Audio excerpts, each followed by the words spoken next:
दोस्तों नमस्कार। हमने पोषण विज्ञान का प्रारंभ किया था और पोषण विज्ञान में हमने जो पोषण की परिभाषा देखी उसे एक बार और हम रिपीट करते हैं। देखिएगा, कोई भी जीव अपने शरीर की वृद्धि, विकास एवं शरीर के रखरखाव के लिए आवश्यक पोषक पदार्थों का अंतःग्रहण करता है तथा भोजन से लेकर भोजन का पाचन, संश्लेषण, स्वांगीकरण तथा शरीर को संचालित करने वाली प्रक्रिया को क्या कहते हैं? पोषण कहते हैं। दोस्तों इसमें एक शब्द आया है पोषक पदार्थ। पोषक पदार्थों को हमने दो प्रकार से देखा, कार्बनिक पोषक पदार्थ और अकार्बनिक पोषक पदार्थ। दोस्तों कार्बनिक पोषक पदार्थों में जो हमने देखा कार्बोहाइड्रेट, वसा, प्रोटीन और विटामिन, वहीं अकार्बनिक पोषक पदार्थों में जो हमने देखा खनिज लवण और जल। दोस्तों हमने कार्बनिक पोषक पदार्थों में कार्बोहाइड्रेट को प्रारंभ किया था। दोस्तों कार्बोहाइड्रेट को सैकेराइड शर्करा भी कहते हैं और सैकेराइड शर्करा तीन प्रकार की होती है, मोनोसैकेराइड, ओलिगोसैकेराइड और पॉलीसैकेराइड। मोनोसैकेराइड को हमने पढ़ लिया था, आज से हमें ओलिगोसैकेराइड को पढ़ेंगे और पॉलीसैकेराइड को पढ़ेंगे। इन दोनों के बारे में हम विस्तृत अध्ययन करेंगे। देखिएगा, एक्चुअली में कार्बोहाइड्रेट जो होता है उसका दूसरा नाम क्या है? सैकेराइड शर्करा, है ना। तो कार्बोहाइड्रेट के हम प्रकारों की बात करें तो कार्बोहाइड्रेट के भी तीन प्रकार हुए, मोनोसैकेराइड, ओलिगोसैकेराइड और पॉलीसैकेराइड, है ना। तो इन्हीं को हम देख रहे थे कार्बोहाइड्रेट के प्रकारों को, जिसमें हमने मोनोसैकेराइड देख लिया था, पढ़ लिया था। और आज जो हम पढ़ेंगे ओलिगोसैकेराइड। दोस्तों एक्चुअली में ओलिगोसैकेराइड में क्या होता है कि इसमें सैकेराइड शर्करा की 10 इकाइयाँ अर्थात 2 से 10 इकाइयाँ आपस में ग्लाइकोसाइडिक बंध के द्वारा जुड़ी होती हैं। देखिएगा, एक्चुअली में ओलिगोसैकेराइड में क्या होता है कि इसमें जो हमारा सैकेराइड शर्करा है, क्या है? सैकेराइड शर्करा है। ओलिगोसैकेराइड में इसी सैकेराइड शर्करा की अगर हम इसकी बात करें कि 2 से 10 इकाइयाँ आपस में ग्लाइकोसाइडिक बंध के दौरान जुड़ी होती हैं। किस बंध के दौरान जुड़ी होती हैं? आपस में ग्लाइकोसाइडिक बंध। देखिएगा, ग्लाइकोसाइडिक बंध, ग्लाइकोसाइडिक बंध के द्वारा आपस में जुड़ी होती हैं। किसमें? ओलिगोसैकेराइड में सैकेराइड शर्करा की 2 से 10 इकाइयाँ आपस में ग्लाइकोसाइडिक बंध के द्वारा जुड़ी होती हैं। किस बंध के द्वारा होती हैं? ग्लाइकोसाइडिक बंध के द्वारा।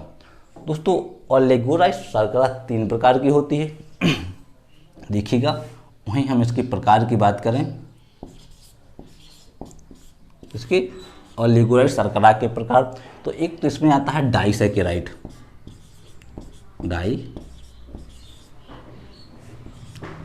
सैकेराइड।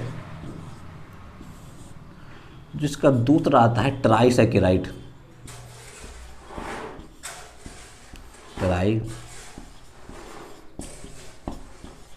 सैकेराइड और टेट्रासैकेराइड। तीसरा जो आता है टेट्रासैकेराइड।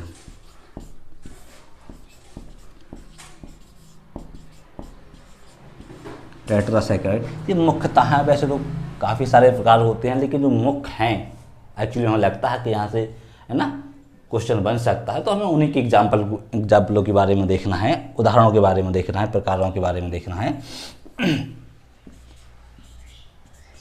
देखिए, डाइसैकेराइड जो होता है ना, इसमें क्या क्या होता है कि डाइसैकेराइड में जो हमारा मोनोसैकेराइड है, जो हम पढ़ चुके हैं, इसमें मोनोसैकेराइड के 2 अणु आपस में ग्लाइकोसाइडिक बंध के द्वारा जुड़े होते हैं। किसमें? डाइसैकेराइड में। इसमें डाइसैकेराइड में क्या होता है कि मोनोसैकेराइड के, किसके? मोनोसैकेराइड के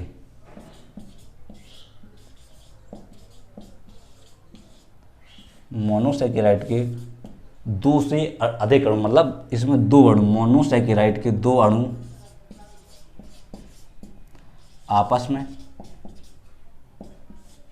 किस बंध के द्वारा जुड़े होते हैं? ग्लाइकोसाइडिक बंध के द्वारा जुड़े होते हैं। देखिएगा, आपस में ग्लाइको साइड एक बंध के द्वारा जुड़े होते हैं। किसमें? डाइसैकेराइड में क्या होता है कि मोनोसैकेराइड के दो अणु आपस में ग्लाइकोसाइड एक बंध के द्वारा जुड़े होते हैं। वहीं हम इसके एग्जाम्पल की बात करें, किसके? डाइसैकेराइड की एग्जाम्पल की बात करें तो इसके 3 महत्वपूर्ण एग्जाम्पल हैं। देखिए, सुक्रोज, लैक्टोज, देखिएगा कौन कौन से हैं।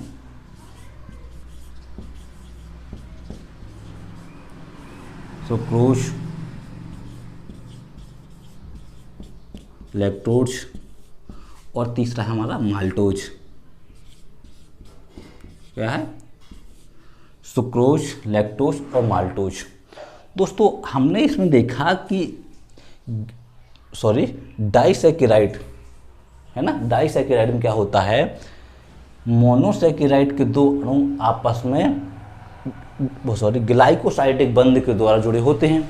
अर्थात इसका एक अणु ये हुआ, एक अणु ये हुआ, एक अणु ये हुआ।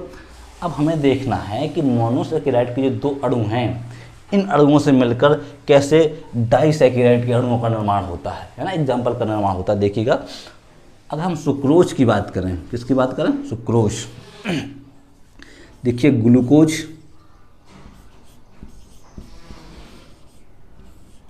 प्लस फ्रैक्टोज,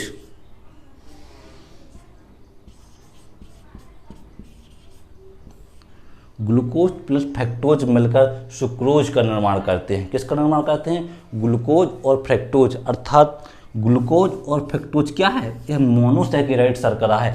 जब ये दोनों मिक्स हो जाते हैं तो डाइसैकेराइड शर्करा का निर्माण करते हैं। अर्थात सुक्रोज कैसी शर्करा है? डाइसैकेराइड शर्करा है।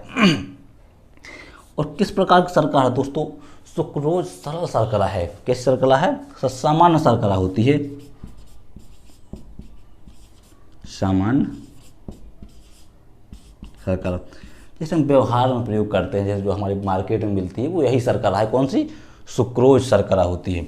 अगर हम इसके निर्माण की बात करें कि इस शर्करा का निर्माण कैसे होता है, जो हमारा गन्ना होता है, भली भांति परिचित है, गन्ना है, चुकंदर है ना, इन सभी से इसका निर्माण होता है। अर्थात गन्ने के रस, गन्ने के रस से इसका निर्माण होता है। किसका? सुक्रोज का। सामान्य शर्करा है जो हमारे व्यवहार में बिकती है, दुकानों पर मिलती है। ये कौन शर्करा है? सुक्रोज शर्करा होती है। दोस्तों वहीं हम लैक्टोज की बात करें, किसकी बात करें? लैक्टोज।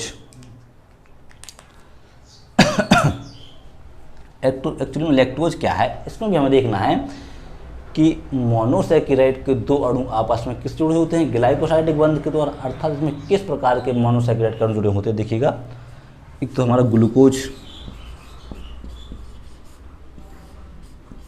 Plus galactose. किसके? ग्लूकोज और गैलेक्टोज ग्लाइकोसाइड एक बंध के द्वारा आपस में जोड़ के लैक्टोज का निर्माण करते हैं। किसका निर्माण करते हैं? ग्लूकोज, लैक्टोज का निर्माण करते हैं। ग्लूकोज और गैलेक्टोज मिलता है तो लैक्टोज का निर्माण करते हैं। और लैक्टोज किस प्रकार की शर्करा है? यह दुग्ध में पाई जाती है। कहाँ पाई जाती है? दुग्ध में पाई जाती है। अर्थात इसे दुग्ध शर्करा भी कहते हैं।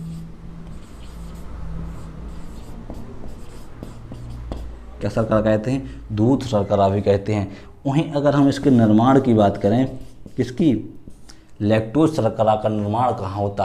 दोस्तों लैक्टोज शर्करा का निर्माण स्तन ग्रंथियों में होता है। कई बार पूछा गया है कि लैक्टोज जो शर्करा होती है यह दूध में पाई जाती है। अर्थात दुग्ध में कौन सी शर्करा पाई जाती है? वह हमारी लैक्टोज। इसका निर्माण कहाँ होता है? तो स्तन ग्रंथियों में होता है। कहाँ होता है? स्तन ग्रंथियों में लैक्टोज शर्करा का निर्माण होता है।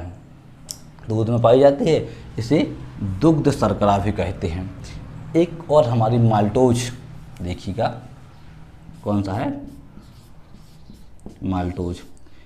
एक्चुअली माल्टोज शर्करा क्या होती है? इसमें भी ये होता है कि जो मोनोसैकेराइड के दो अणु हैं आपस में ग्लाइकोसाइड एक बंध के द्वारा जुड़े होते हैं, माल्टोज शर्करा का निर्माण करते हैं। देखिएगा, जब ग्लूकोज प्लस ग्लूकोज आपस में ग्लाइकोसाइडिक बंध के द्वारा जुड़े होते हैं तो माल्टोज का निर्माण करते हैं। किसका निर्माण करते हैं? माल्टोज शर्करा का निर्माण करते हैं। और माल्टोज शर्करा किस प्रकार की शर्करा है? दोस्तों यह अंकुरित अनाज में पाई जाती है। कहाँ पाई जाती है? अंकुरित अनाज,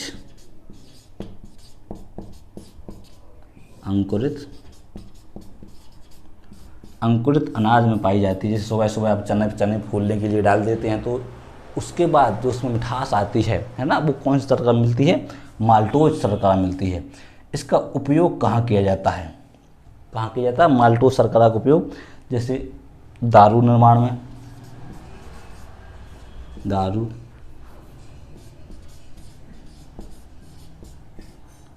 नशीले पदार्थ निर्माण में किसका प्रयोग किया जाता है? इसी माल्टोज शर्करा का प्रयोग किया जाता है। इसे क्या कहते हैं?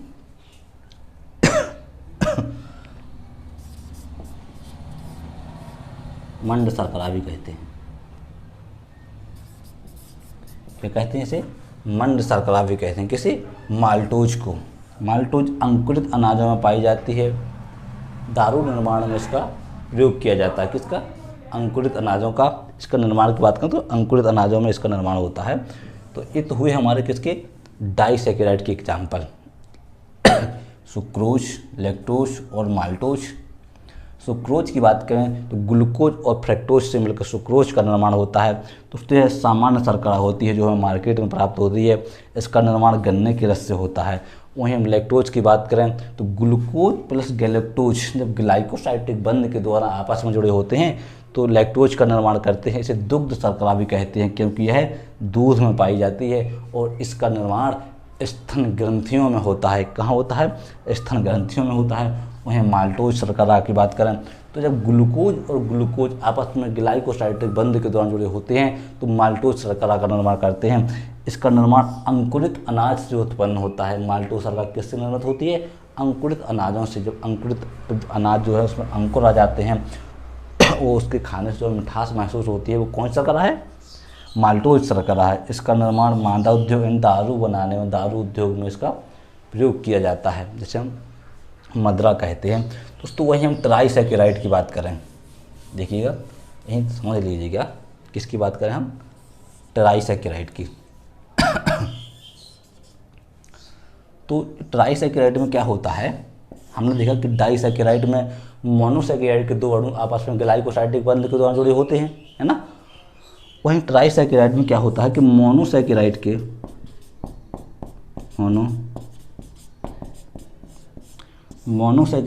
3 अणु आपस में ग्लाइकोसाइडिक बंध के दौरान जुड़े होते हैं। किस बंध के दौरान जुड़े होते हैं? 3 अणु ग्लाइकोसाइडिक बंध के दौरान जुड़े होते हैं। किसमें? ट्राइसैकेराइड में। और वहीं अगर हम इसके एग्जाम्पल की बात करें, किसकी? ट्राइसैकेराइड के एग्जाम्पल की बात, रेफिनीज शर्करा किस प्रकार की शर्करा है? देखिएगा जो चुकंदर होता है, निवोले होते हैं, क्या होता है?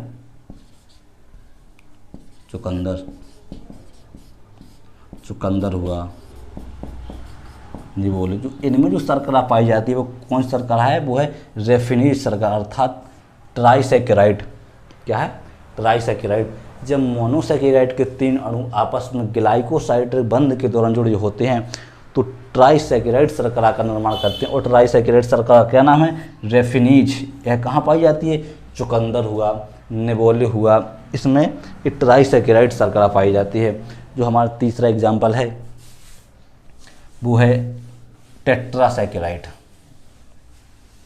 क्या है? टेट्रासैकेराइड। थोड़ा देख लीजिएगा टेट्रासैकेराइड को। तीसरा एग्जाम्पल क्या कहता है? टेट्रासैकेराइड। इसमें क्या होता है टेट्रासैकेराइड में कि मोनोसैकेराइड के 4 अणु आपस में ग्लाइकोसाइडिक बंध के दौरान जुड़े होते हैं। किसके दौरान जुड़े होते हैं? ग्लाइकोसाइडिक बंध के दौरान। देखिए ग्लाइकोसाइडिक बंध बार बार आ रहा है, अर्थात एक महत्वपूर्ण भी होगा तब तो बार बार आ रहा है, तो इसके हमें याद करना बेहद जरूरी है। इसमें क्या होता है कि मोनोसैकेराइड के 3 अणु आपस में ग्लाइकोसाइडिक बंध के दौरान जुड़े होते हैं। वहीं अगर हम इसके एग्जाम्पल की बात करें तो इसका एक महत्वपूर्ण एग्जाम है जिसकी जानकारी हमें होनी भी चाहिए।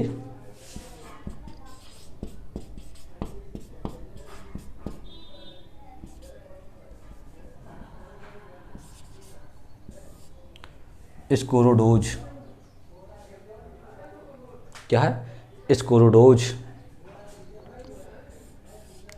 स्क्लेरोडोज से क्या होता है कि एक किस प्रकार की तरह का स्क्लेरोडोज, जो हमारी प्याज होती है, लहसुन होती है, इसमें जो मिठास होती है ना, प्याज और लहसुन, प्याज और लहसुन, वहीं इसके एग्जाम्पल की बात करूँ क्या, स्क्लेरोडोज। स्क्लेरोडोज किस प्रकार जो प्याज और लहसुन में पाई जाती है। तो ये तो हुए हमारे ओलिगोसैकेराइड के एग्जाम्पल। अब हमें देखना है पॉलीसैकेराइड। पॉलीसैकेराइड एक प्रकार का जटिल कार्बोहाइड्रेट है। दोस्तों अगर हम वहीं इसके एक अणु के निर्माण की बात करें, किसके, पॉलीसैकेराइड के एक अणु का निर्माण, देखिए पहले लिख लीजिएगा, देखिए यह एक प्रकार कैसा है, कार्बोहाइड्रेट है, कार्बोहाइड्रेट है, कैसा है, और जटिल कार्बोहाइड्रेट है। वहीं हम पॉलीसैकेराइड के एक अणु के निर्माण की बात करें, इसके एक अणु के निर्माण की बात करें, तो इसके एक अणु का निर्माण जब 300 से लेकर 1000 मोनोसैकेराइड के अणु आपस में, किसके, 300 से लेकर 1000 तक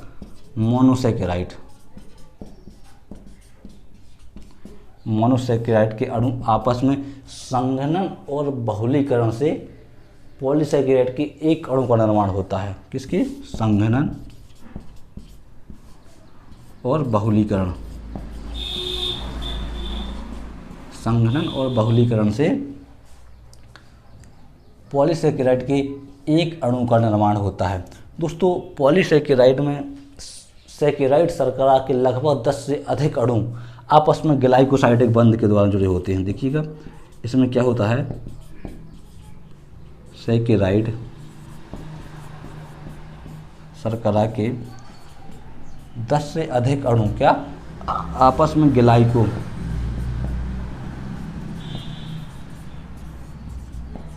ग्लाइकोसाइडिक बंध के द्वारा आपस में जुड़े हुए होते हैं। किसकी, सैकेराइड शर्करा के 10 से अधिक अणु आपस में ग्लाइकोसाइडिक बंध के द्वारा जुड़े होते हैं। दोस्तों अगर हम वहीं इनके एग्जाम्पल की बात करें, किसकी एग्जाम्पल की बात करें, पॉलीसैकेराइड के एग्जाम्पल की बात, तो एक तो है स्टार्च, इसका जो दूसरा वो सेल्यूलोज,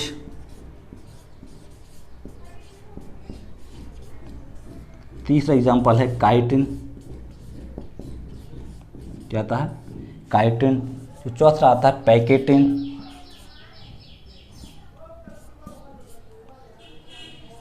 पैक्टिन। इन्हीं पे पांचवा आता है इन्यूलिन, क्या, इन्यूलिन। जो छठवां ग्लाइकोजन,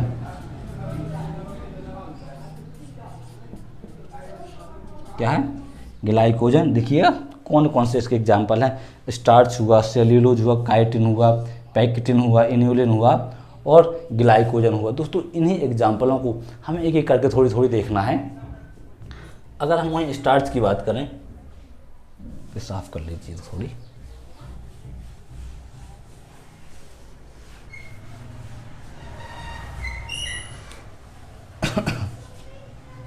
किसकी बात करें, स्टार्च।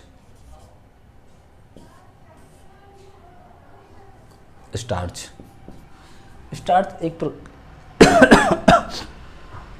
यह पौधों में संचित एक प्रकार का क्या है, भोजन है। स्टार्च के रूप में जो पौधों में भोजन का संचित होता है वो किसके रूप में होता है, स्टार्च के रूप में, अर्थात पौधों में भोजन का संचयन, पौधों में भोजन का संचयन किसके द्वारा होता है, स्टार्च के द्वारा। जो हमारा दूसरा आता है सेल्यूलोज। दोस्तों जो हमारी पादप कोशिकाएं होती हैं इसमें कोशिका भित्ति पाई जाती है, वो कोशिका भित्ति किसकी बनी होती है, सेल्यूलोज की बनी होती है, अर्थात पादप कोशिका में बनी कोशिका भित्ति में महत्वपूर्ण भूमिका निभाता है। पादप कोशिका में कोशिका भित्ति होती है,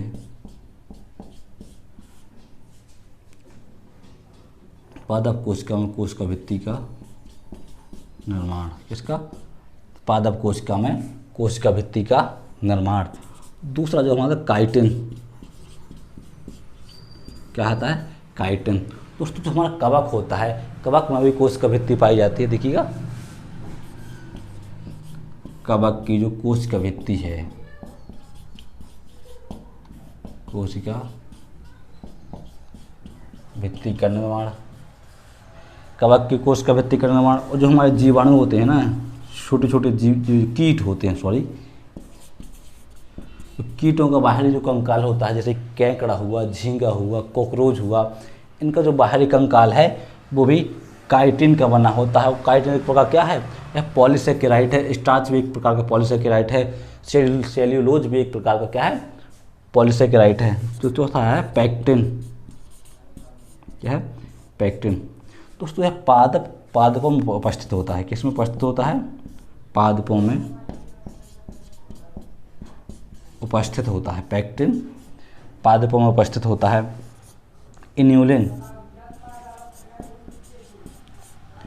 इन्यूलिन आया। तो यह जो फ्रक्टोज शर्करा होती है, कौन सी शर्करा होती है? फ्रक्टोज शर्करा का बहुलक होता है। फ्रक्टोज शर्करा का क्या है? फ्रक्टोज शर्करा का बहुलक है। यह कहाँ पाया जाता है इसकी बात करें तो एक प्रकार का इन्यूलिन भी एक प्रकार का भोजन है। जो हमारे पेड़ पौधे होते हैं ना, इनकी डालियों और जड़ों में संचित होता है। एक प्रकार क्या है? भोजन है जो पेड़ पौधों की जड़ों एवं डालियों में संचित रहता है, अर्थात इसे डालिया स्टार्च भी कहते हैं। क्या कहते हैं? डालिया स्टार्च भी कहते हैं। जो हमारा एक और देखा था हमने, ग्लाइकोजन। क्या देखा था हमने? ग्लाइकोजन। ग्लाइकोजन भी एक प्रकार का भोजन है। जो हमारे जीव जंतु होते हैं ना, इनमें भोजन का संचित किसके रूप में होता है? ग्लाइकोजन के रूप में होता है। अर्थात जंतुओं में भोजन का संचयन ग्लाइकोजन के रूप में होता है। अगर हम इस संचयन की बात करें तो हमारा लीवर है, मांसपेशियां हैं। क्या? लीवर है, मांसपेशियां हैं। यहाँ ग्लाइकोजन के रूप में भोजन का संचयन होता है। तो ये हुआ हमारा पॉलीसेकेराइड।